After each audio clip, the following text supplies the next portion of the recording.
27 तारखेला नांदेड या ठिकाणी महाराष्ट्र राज्यातील सर्व समविचारी संघटना यांची वज्रमूठ ही बैठक संपन्न झाली।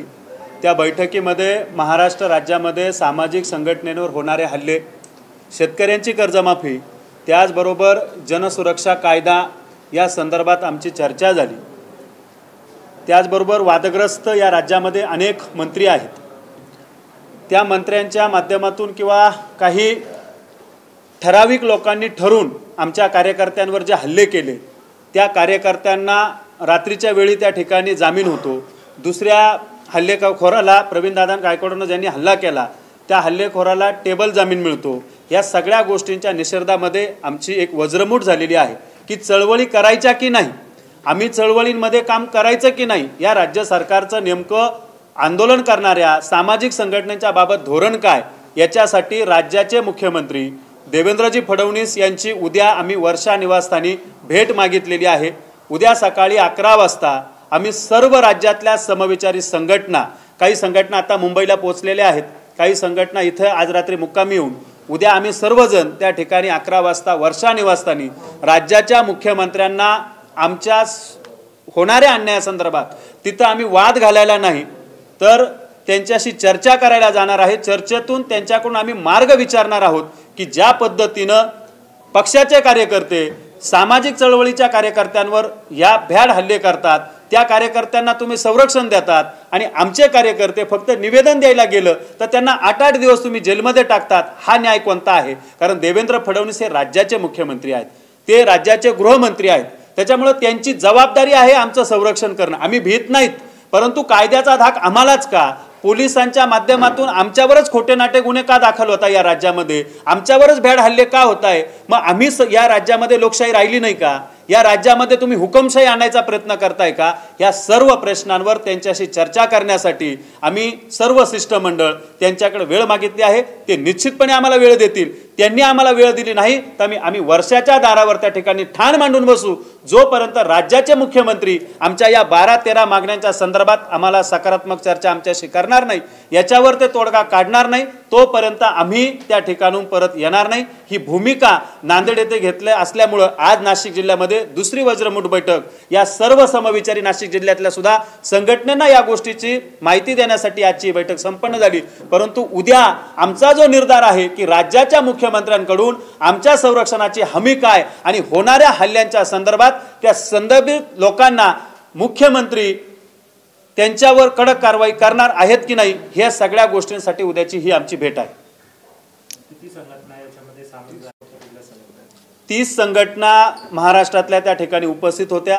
त्याच्यामध्ये मराठा चळवळीतल्या संघटना आहेत, शेतकरी चळवळीतल्या संघटना आहेत, बहुजन समाजातील चळवळीतील संघटना आहेत। एकंदरीत उद्याचा आकडा सुद्धा त्या संघटनांचा वाढायची शक्यता आहे। संघटना किती याच्यापेक्षा आमचे प्रश्न फार महत्त्वाचे आहे आणि सामूहिकरित्या ते प्रश्न आम्ही त्या ठिकाणी कुठलाही वादविवाद, कोणी नेता नाही आमच्यात, कोणी कार्यकर्ता नाही, आमच्या संघटनेवर होणाऱ्या हल्ल्यांच्या संदर्भात चर्चा करण्यासाठी आम्ही त्या ठिकाणी जाणार आहोत।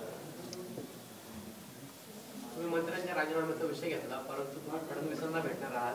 मुख्यमंत्र्यांनी सांगितले की ज्या त्या पक्षाचे जे प्रमुख आहेत ते मंत्र्यांचा निर्णय घेतील। हे बघा, कुठल्या खात्याला कुठल्या मंत्र्याला द्यायचं हे जरी ज्या त्या पक्षाचा नेत्याचा विषय असेल, परंतु राजीनामा कोणाचा घ्यायचा आणि कोणाचा घ्यायचा नाही, आणि आमचा मुळीच प्रश्न आता तुम्हाला सांगतो, आम्हाला कोणाचेच राजीनामे नको आहेत। राजीनामे घेऊन प्रश्न सुटणार नाहीत। राज्याच्या मुख्यमंत्र्यांनी या सगळ्या मंत्र्यांना एक मार्गदर्शन शिबिर घ्यावं आणि राज्य शासन कसं चालवावं या संदर्भात मार्गदर्शन करून याच मंत्र्यांकडून चांगलं काम करून घ्यावं। कारण येणारे मंत्री काय दिवे लावतील आम्हाला काही माहीत नाही, त्यापेक्षा आहे त्यांचं मार्गदर्शन शिबिर घ्यावं। देवेंद्र फडणवीस वकील आहेत, ते स्वतः विधी कायदेतज्ञ आहेत, त्याच्यामुळं त्यांच्या मार्गदर्शनाखाली राज्याच्या दोन्ही मुख्यमंत्र्यांनी 1-2 दिवसीय जसं आमच्या संघटनेचं मार्गदर्शन शिबिर होतं तसं सर्व राज्याच्या मंत्र्यांचं शिबिर घ्यावं आणि त्या सर्व मंत्र्यांना आपल्या कायदेरित्याखाली काय कामं करायची असतात, काय वक्तव्य करायचं असतं, काय बोलायचं असतं, कामं कशी करायची असतात, बेताल वक्तव्य करण्यापेक्षा जनतेची सेवा कशी करता येईल या माध्यमातलं मार्गदर्शन शिबिर घ्यावं, अशी सुद्धा विनंती उद्या आम्ही राज्याच्या मुख्यमंत्र्यांना करणार आहोत। 25 वर्ष झाली ते निवडून आलेल्या त्यांना या शिबिराची गरज आहे? 100% आहे। तुम्ही बघा ना, आज 8 मंत्र्यांवर गदा दाखवली जाते तुमच्याच मीडियाच्या माध्यमातून का 8 मंत्र्यांचे राजीनामे होणार, 10 मंत्र्यांचे राजीनामे होणार, खाते पलटवार होणार. अहो यांना गरज आहे म्हणून तर हे सगळ्या गोष्टी घडताय. अहो तुम्ही त्या ठिकाणी बघितलं असेल, त्या आमदार निवासमध्ये गुद्दाबुक्की होती, ते सोडावं. आता विधान भवनामध्ये त्या ठिकाणी जर फ्रीस्टाईल हाणामाऱ्या होणार असेल तर विधान भवन हे कायदे मंडळ बनवण्यासाठी असतं की हाणामाऱ्या करण्यासाठी असतं. म्हणून या सगळ्यांना मार्गदर्शन शिबिराची गरज आहे. आणि राज्याच्या मुख्यमंत्र्यांनी ते स्वतः एकदम सुसंस्कृत आहेत, त्याच्यामुळं त्यांनी या सर्व मंत्र्यांची त्या ठिकाणी मार्गदर्शन शिबिर घेऊन यांच्यावर जरा बसावी ही विनंती करण्यासाठी आम्ही उद्या त्यांना जाणार आहोत. जरांगे पाटलांचा तुम्हाला पाठिंबा आहे का? जरांगे पाटील आम्ही एकच आहोत. आमच्या मागणीत पहिली मागणी जरांगे पाटलांच्या आंदोलनाची आहेत. हे बघा, मराठा चळवळीमध्ये सामाजिक चळवळीमध्ये कुठलंही पाठिंबा हे आम्ही जरांगे पाटलांबरोबर खांद्याला खांदा लावून काम करतो. नाशिकमध्ये जरांगे पाटलांबरोबर आम्हीच होतो, महाराष्ट्रात आम्ही सगळे जरांगे पाटलांबरोबर दिसतो. त्याच्यामुळं मतभेद नाहीत. आम्हाला संघटनेंना त्या ठिकाणी संरक्षित करण्याचा मार्ग देवेंद्र फडणवीसांकडून घेण्यासाठी जायचं आहे की आम्ही आंदोलन करायचे की नाही. नाहीतर राज्याच्या मुख्यमंत्र्यांनी सांगावं की या महाराष्ट्रामध्ये कुठल्याही संघटनेने आंदोलन करायचं नाही. आमचा कोणता आमदार, आमचा कोणता मंत्री त्या ठिकाणी तुमचे निवेदनं स्वीकारणार नाही, तुम्ही निवेदनं देऊ नका, लोकशाही राहिलेली नाही हे देवेंद्र फडणवीसांनी आज सांगितलं, तर उद्या आम्ही जाणार नाही. पण आम्हाला जर आंदोलनं करायची असेल, सर्वसामान्य लोकांचे प्रश्न सोडवायचे असतील, तर त्या ठिकाणी राज्याचे मुख्यमंत्री म्हणून त्यांची जबाबदारी आहे आम्हाला संरक्षण देणं. आमच्या सामाजिक क्षेत्रातल्या ज्या नेत्यांवर हल्ले झालेत त्या नेत्यांच्या संदर्भात जे कोणी हल्ले केले त्यांना जरब बसावी, म्हणून त्यांच्यावर मोक्का अंतर्गत कारवाई करावी. कारण ते सामूहिक संघटित गुन्हेगारी येते, त्यांनी सामूहिक जाऊन त्या ठिकाणी हल्ले केलेले आहेत, म्हणून त्यांच्यावर ती मोक्याची कारवाई त्या ठिकाणी करावी ही विनंती आम्ही आणि वजा इशारा सुद्धा देण्यासाठी त्या ठिकाणी जाणार आहोत.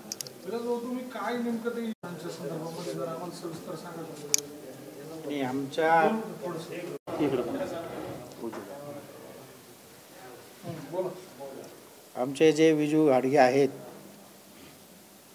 त्यांच्यावर जो हल्ला झालेला आहे आणि त्यांना एकटं सापडून प्लॅनिंगनी जो हल्ला केलेला आहे तो सूरज चव्हाण कोण आहेत, त्याला छावाचा दणका आम्ही सत्काराने दाखवणार आहोत. आणि छावाचा सत्कार काय राहतो हा सगळा महाराष्ट्र बघलच. काय नेमका सत्कार करणार आहात तुम्ही म्हटलं की काळा ऑइल लावू नका, वंगण लावू नका. नाही, आम्ही आमच्या कार्यकर्त्यांना ते आव्हान करतोय का जे आपल्यावर खोटे गुन्हे दाखल होतात त्याच्याऐवजी आपण निवेदन द्या. संविधानाला धरून आपण काळं ऑइल असेल किंवा काही अशा गोष्टी कुठल्याही नेत्यावर असतील किंवा कुठल्या अधिकाऱ्यावर असतील असं करू नये असा सल्ला आम्ही सहकार्यांना कार्यकर्त्यांना वार प्रतिवार नाही. त्यांना ज्या तोला मोलाचा हार आमचे लोक घालणार आहे ना त्याच तोला मोलाचा सत्कार आम्ही करणार आहोत. गोविंद गायकवाड यांच्यावर ज्यांनी हल्ला केला त्या संभाजी कार्यकर्ते होते. संभाजी भिडे नाशिकमध्ये येणार आहे, तर आपल्या वतीनं काही त्यांना निदर्शनं, काही निवेदन, काही गाठभेट होणार आहे का? काही सत्कार आम्ही छावाचे कार्यकर्ते आहोत आणि अण्णासाहेब जावळे पाटील यांची आम्हाला शिकवण आहे. जशाच तसा धडा हा दिला जातो आणि ज्यांनी कृती केली, ज्यांनी ते कृत्य केलेलं आहे त्या व्यक्तीला नुसती छावाच नाही तर या महाराष्ट्रातल्या सगळ्या संघटना धडा 100% शिकवतील. ते कोणाचे कार्यकर्ते याच्यापेक्षा कोणी ते कृत्य केलं हे आमच्यासाठी महत्त्वाचं आहे. ज्याचा त्यालाच, जसं पंगरकर दाजींनी सांगितलं या ठिकाणी की कृतीतून विकृती नाही करायची, तर आम्हाला संविधानिक पद्धतीने धडा शिकवणार. आता संविधानात ते म्हटले की तिथं असंविधानिक भाषा झाली विजयकुमार घाडगेंची.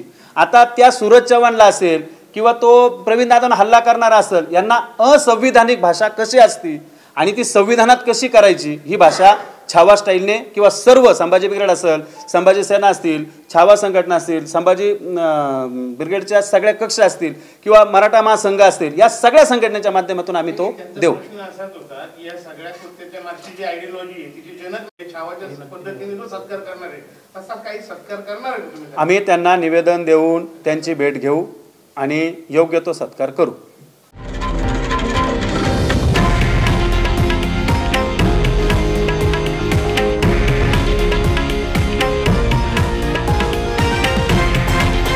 हे आहे देशातील नंबर 1 न्यूज नेटवर्क आणि आपण पाहत आहात TV9 मराठी, एकमेव.